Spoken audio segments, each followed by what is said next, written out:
Hello and thanks for joining us this Thursday afternoon on SMEs Weekly, the platform where we discuss how to grow, nurture and of course sustain our small and medium enterprises. I am Tolu Ajayi. Today we'll continue our interview with one of Nigeria's foremost cocoa exporters, the Managing Director and Chief Executive Officer of STARLINK Global and Ideal Limited, ADEYEMI. He represents a fourth generation of cocoa exporters in Nigeria. Let's share his experience.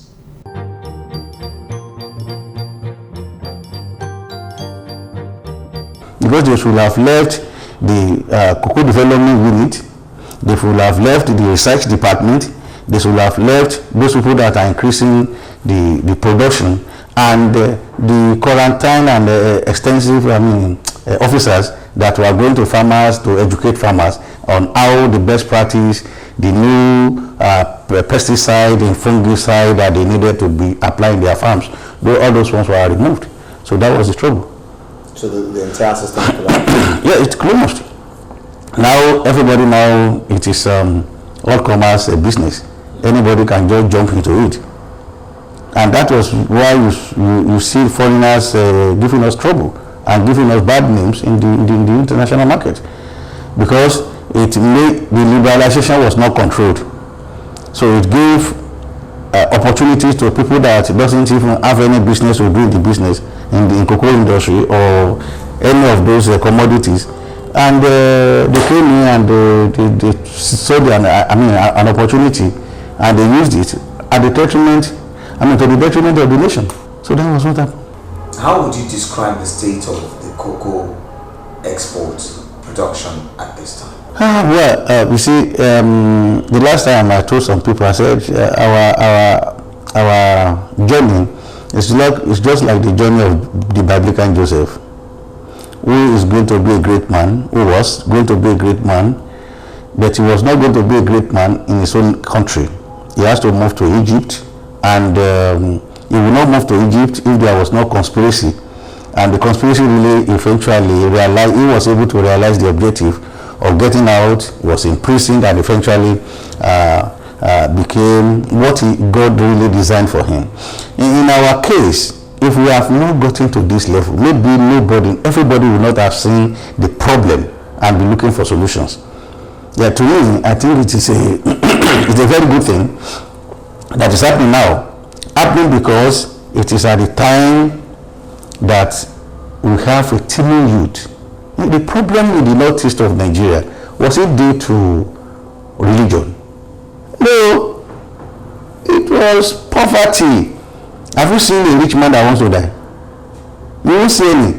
If you go to a party and you see people breaking bottles, it's the rich man that will first start either running away or be saying, no, don't go to that way. So when somebody wants to die, he's tired of life. It's poverty. And we have all what it takes to get out of this problem. It's agriculture. There's no other way. What we employ more people is agriculture. We have the land. It's a low comparative advantage. We have it. God created us it was a balanced universe. You understand? He has given us all what it takes for us to survive, and that is the land. Do you know that 63.5% of our cultivable land is still lying fallow? Nobody is using it. Land is not going to grow. We are growing the population. So we need to understand that if we don't put a stop to this imbalance, growth in population and no growth in we are going to we are going to be having this type of problem as we have in the northeast. In the southwest, do you know why it has not got into a very bad situation? Because you see some people are doing bunkering, some people are involved in agriculture, people still do sustenance agriculture. But for how long? And look at the road, look at the number of adults that are selling pure water on the road. Those are time bombs. If we can direct all these people back to agriculture, there's land for everybody. We will wait, and the more we are waiting, the more the trouble we are creating. So I think it is a good time for us to start having a policy that is sustainable, that will outlive all of us, so that we can have peace in this country. Yes. what is the contribution, or should we say, what has been the contribution of the Cocoa Research Institute in Ibadan? Cocoa Research is... We met with the Minister of Agriculture recently, maybe sometimes around May. Cocoa Research Institute was represented, and they said they are not being funded.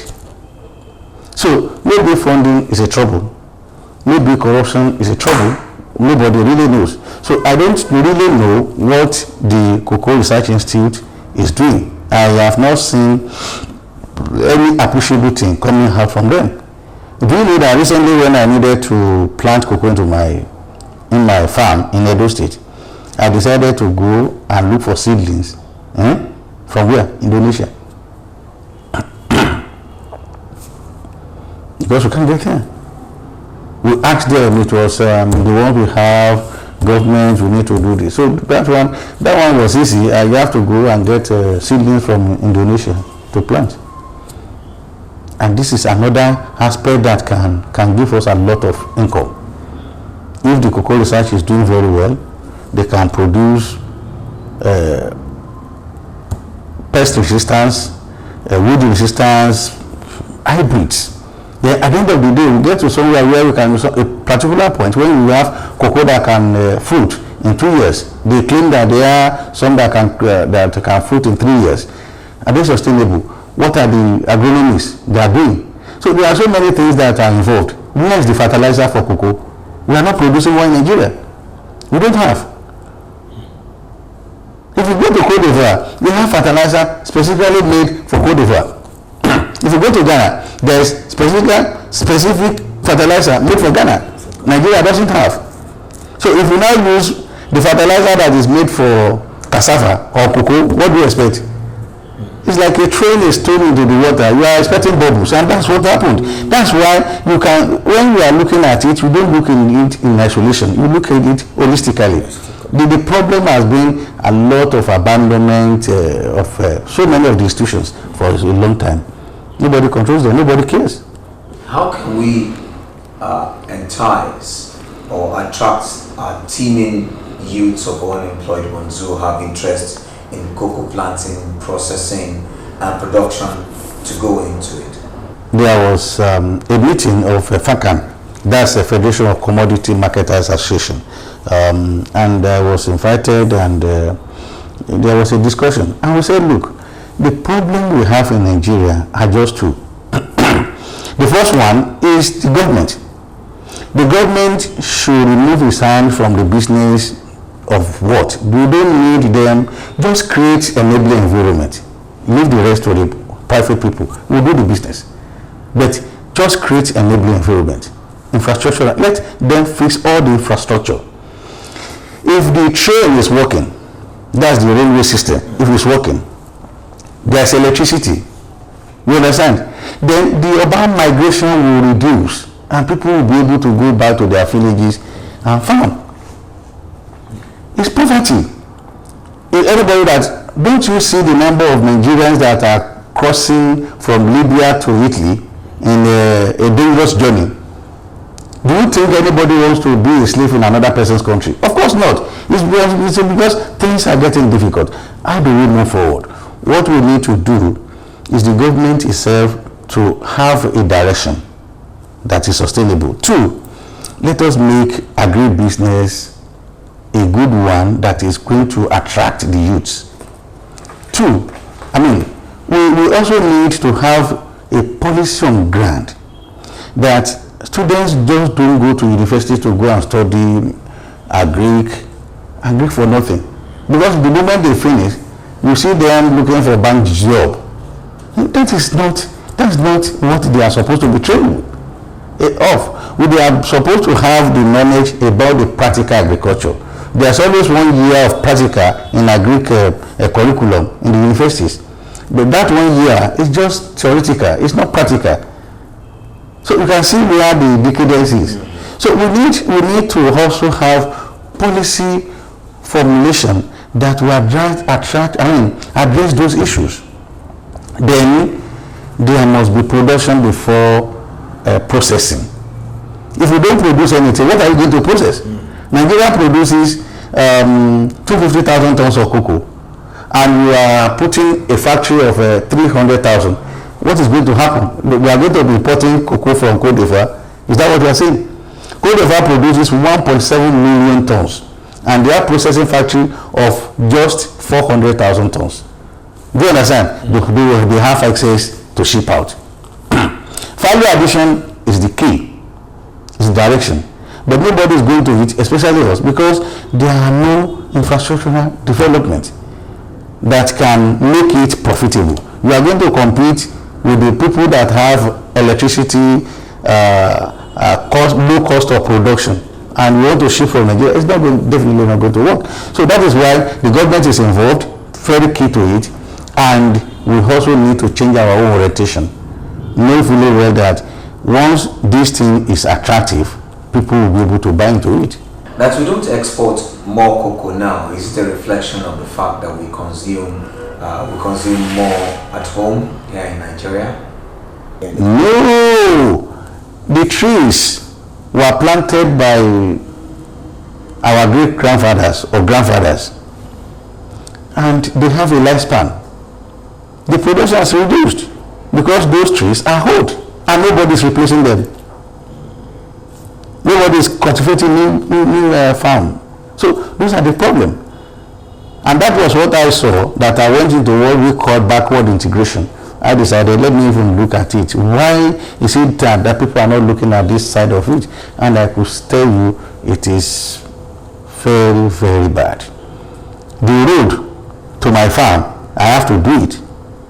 Do you understand? Mm-hmm. Even to get to that village during rainy season is a nightmare. Then there's a gully which we have to put makeshift planks on. Eventually, during the dry season, we have to spend almost about 4 million naira to get it's not more than 10 meters. The water, the river is not more than 10 meters, but they cannot cross to the farm during rainy season. All their products will be spoiled before they get to the farm. So what we did was first put a makeshift, and today a lot of falling cocoa is coming out from that side. So those are the things that the local government, the state government, the federal government should be looking at. Then look at the other issues of the government making some things available. Seedlings. When I am one of those people that is against the export expansion grant. Seriously. 100%. I'm against export expansion grant. What are you giving? Who are you giving grant to? For what? It's only supposed to be for manufacturers. It's not for people that are exporting primary products. Now, what are they supposed to do? Don't give us any incentive. The incentive we want from government is give us seedlings, hybrid seedlings, give us fertilizers, make it accessible and affordable. That's what we need. The government, I will not tell the government to give me everything so that I can plant my cocoa when it's good, that's going to sell. So what the government needs to do is just to give us those necessary things, not giving money. When we are giving money, we are only increasing we are only making some people to be super rich, and they will not invest back into the agriculture. They won't invest back into the farm. I'm very sure some people collected the gene from Nigeria. And they established their factory in Cote d'Ivoire.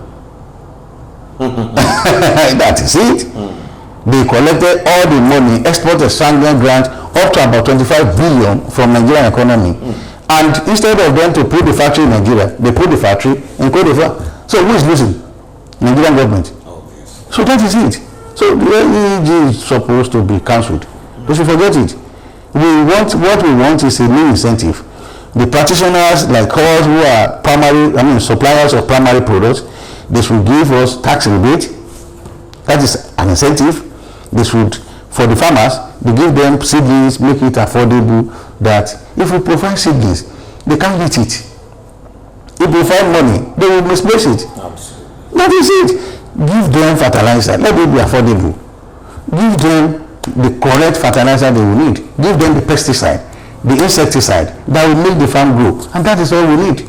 How would you describe the tenure of the immediate past Minister of Agriculture, Akinwumi Adesina, who is now the AFDB president? How would you describe his tenure as as Minister of Agriculture? He was not a failure, totally. What he did was he created the hype. Yes, he created the hype so that people could see what the agri sector can bring. You understand? I'm not privy to how much money they spent, but I believe those money was misplaced. I don't know, because we could not see the outcome of it. But fact of it is, he created the hype and shouted it, and everybody started to look at it. But I think we also need people that can follow through some of his policies, some of those programs, like cooperative that he was putting together, farmers cooperatives, ability for them to access loan, NASA, the CBN, and all these grant schemes. Those are very wonderful schemes. Very wonderful. Those are things that are supposed to be sustainable. I don't know what the current minister is doing about it, but I think those policies were okay, but at least he created the hype. But in reality, we could not see the outcome of those efforts. If we now produce more cocoa at home here in Nigeria, how are we sure that the buyers, the off-takers are there, the ready-made market? Or what will make our exports, our cocoa exports, more attractive? The major problem is, let us produce the cocoa in big volume. Two, the major problem we have had, we have the population. What we can even consume in Nigeria, what we can consume in Nigeria, we may not be able to produce it. And we have the biggest population in the entire Africa. And if we produce, if there are chocolate companies in Nigeria, there are butter processing factories in Nigeria, we can annex all our West African countries. It's easy, very easy. If you go to Cotonou there, it's Nollywood, everybody. If you see all the shops there where they sell electronics, 90% of them are Igbos, they are Nigerians. Do you understand? So we just need to send all these things there. Even the issue of our currency problem can be solved. We are looking at foreign investors. We don't need foreign investors. What we need is our partners, our neighbors in West Africa. We export everything we have to them. And that is what we need. It's a more competitive advantage. But in our own case, we want to go to America and Europe and Asia. And in turn bring the finished product from those areas. Those are our problems. So I don't think it is, if we can increase our production to 1 million tons, it's okay. 2 million tons is okay. If the price comes down very seriously, what is important is what's the cost of the production and what is the market value. Once that one is okay, you can make some profit. Who cares about the prices of those ones? And before you know it, you can start to generate the factories. It is going to employ more people. Two, food security is going to be guaranteed. Then people can go to luxury. People said the chocolate is luxury. Yes, it's luxury to people that where economy is good. That's why it's difficult in Nigeria. In those days when we are growing up, there's always when we want to go to school, they give you bonfita, Milo, Fatih. We understand? Milk. Those are the things you take to school. But nowadays, when children are going to school, those who are in boarding school, the father say, okay, take the radio.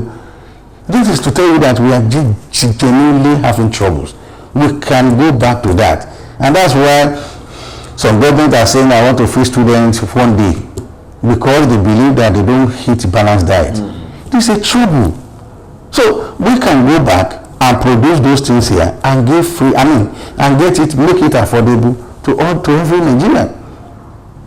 Who doesn't want to drink chocolate and eat chocolate, drink bonfita in his house early in the morning? Who? Because if it's nutritious. But the problem is it's not affordable.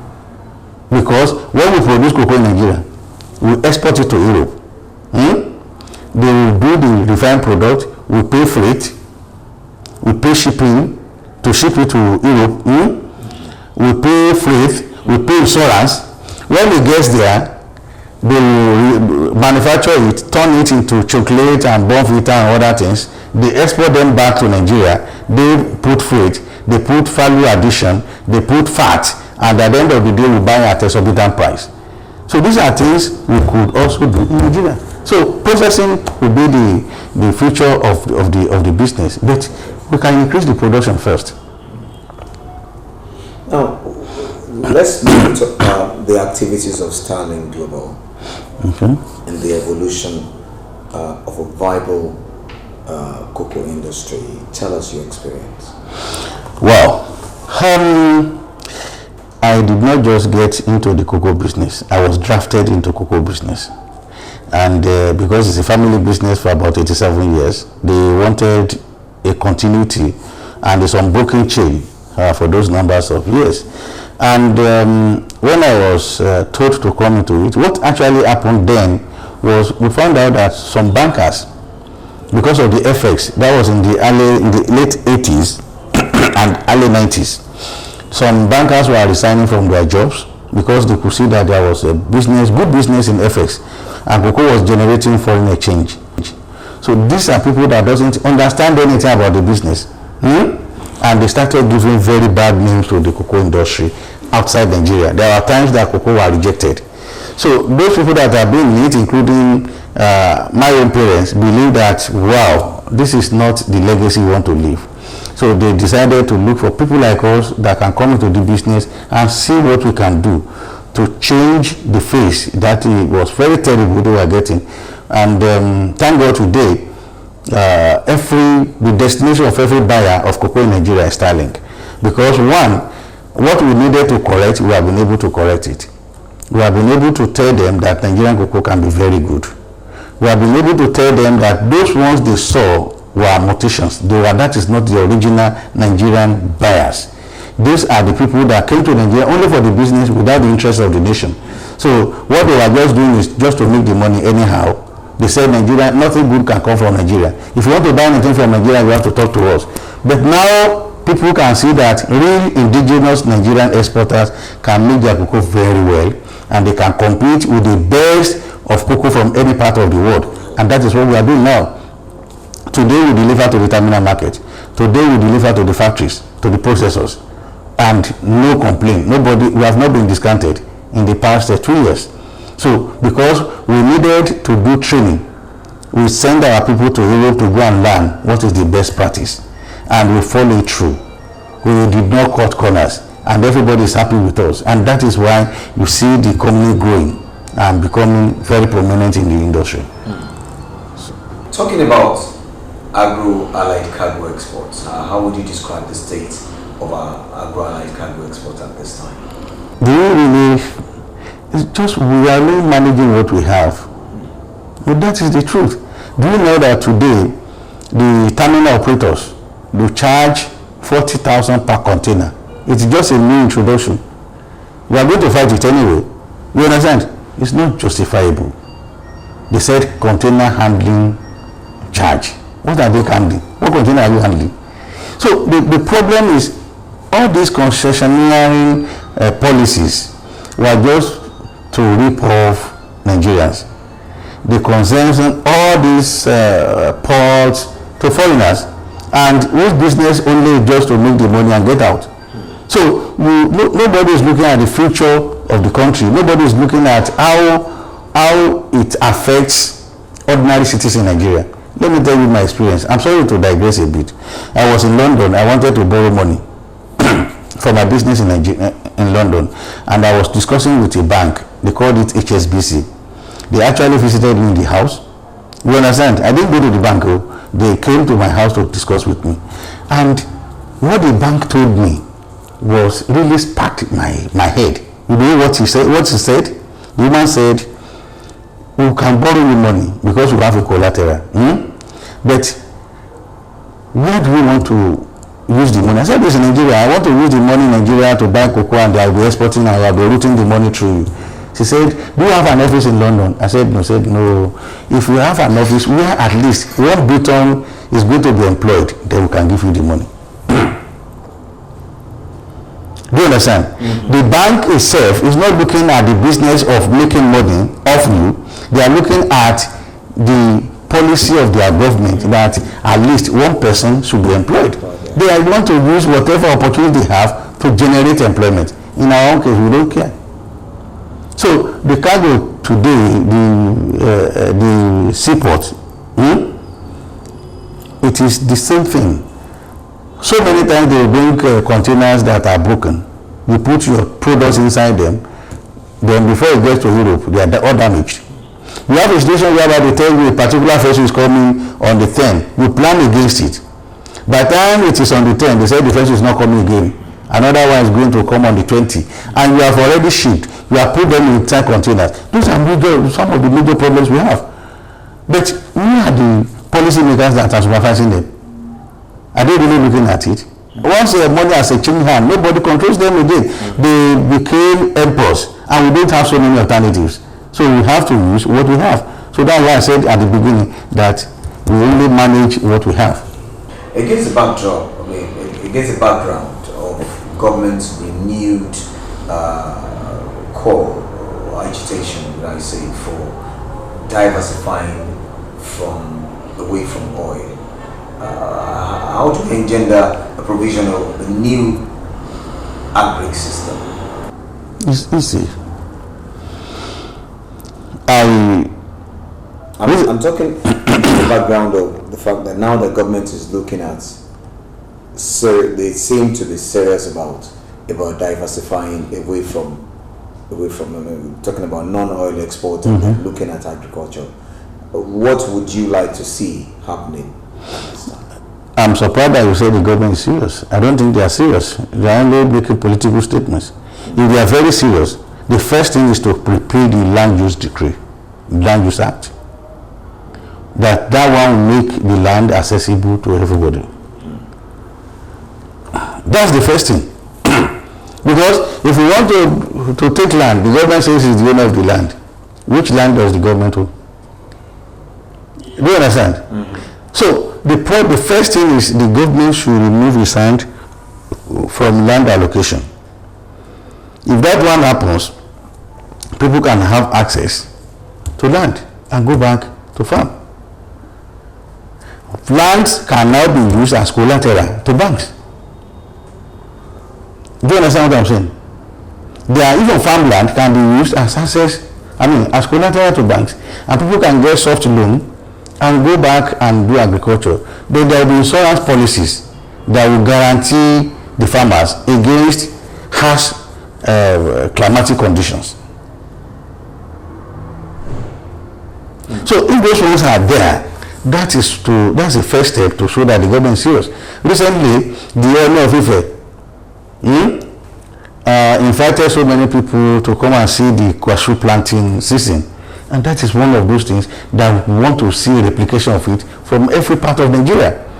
Let people that can attract government or government agents to start to put it in place that we are really serious about that agriculture. And it's not just, we have a policy that will make it sustainable. Where about when Chief Olusegun Obasanjo was there, he said that they wanted us to increase cassava production in Nigeria. Within 2 years, there was a glut. You know why? People wanted, it was a government policy, and everybody started to plant cassava.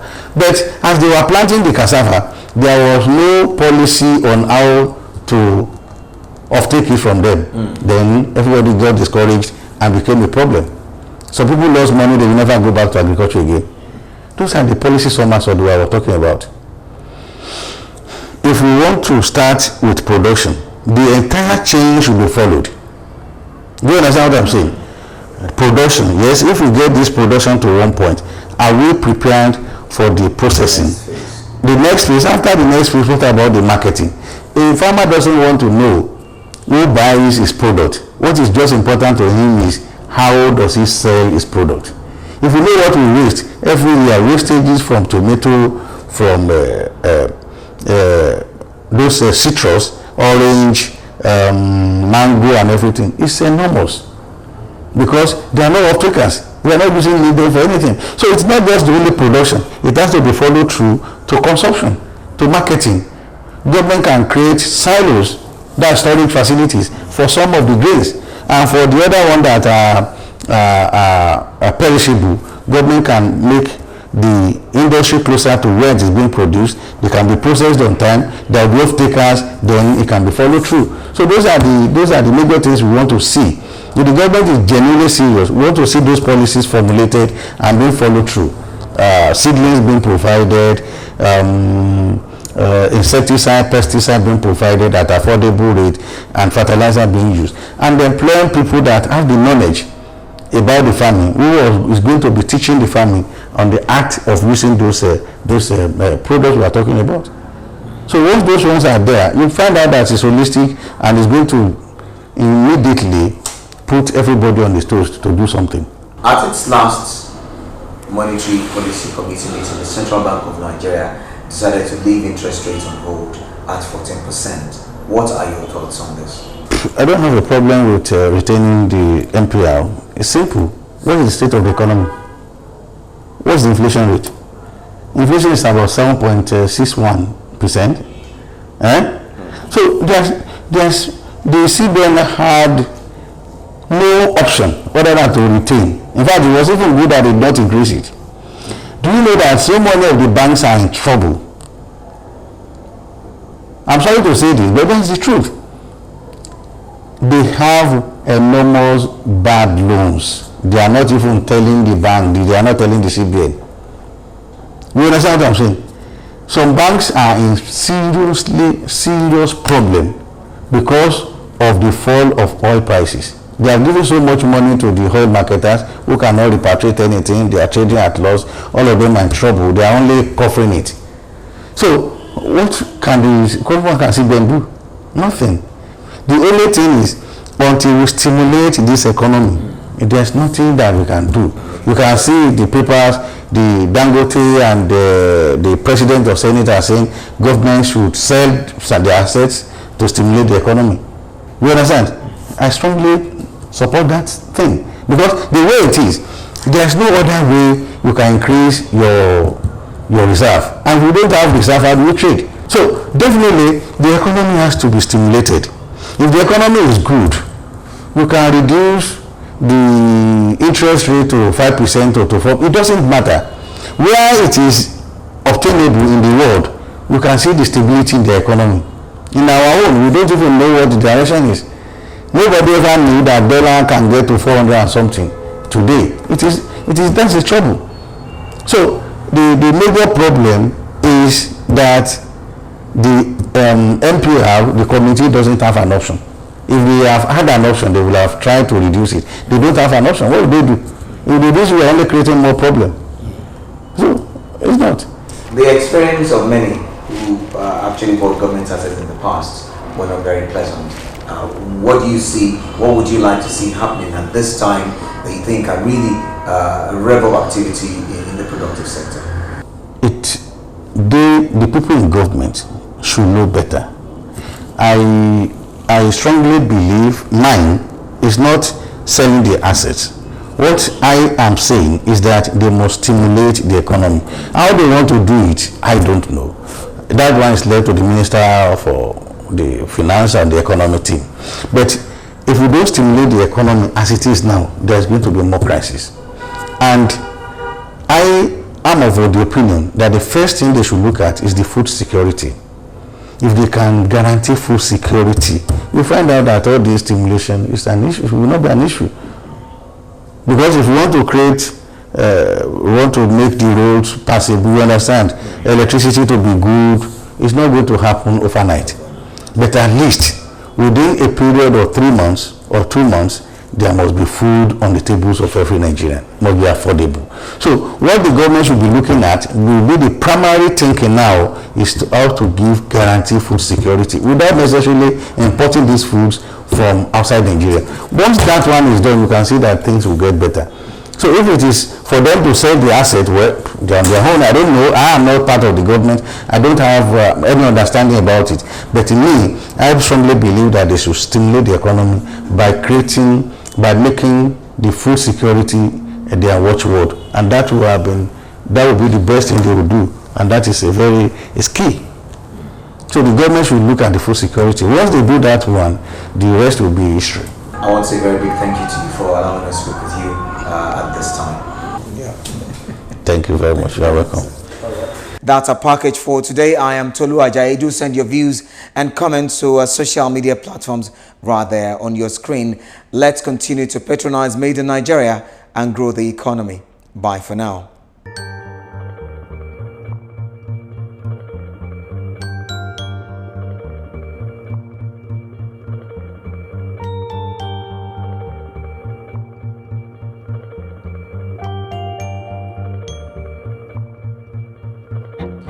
Ever wonder about what he's doing? How it all turned to life? Sometimes I think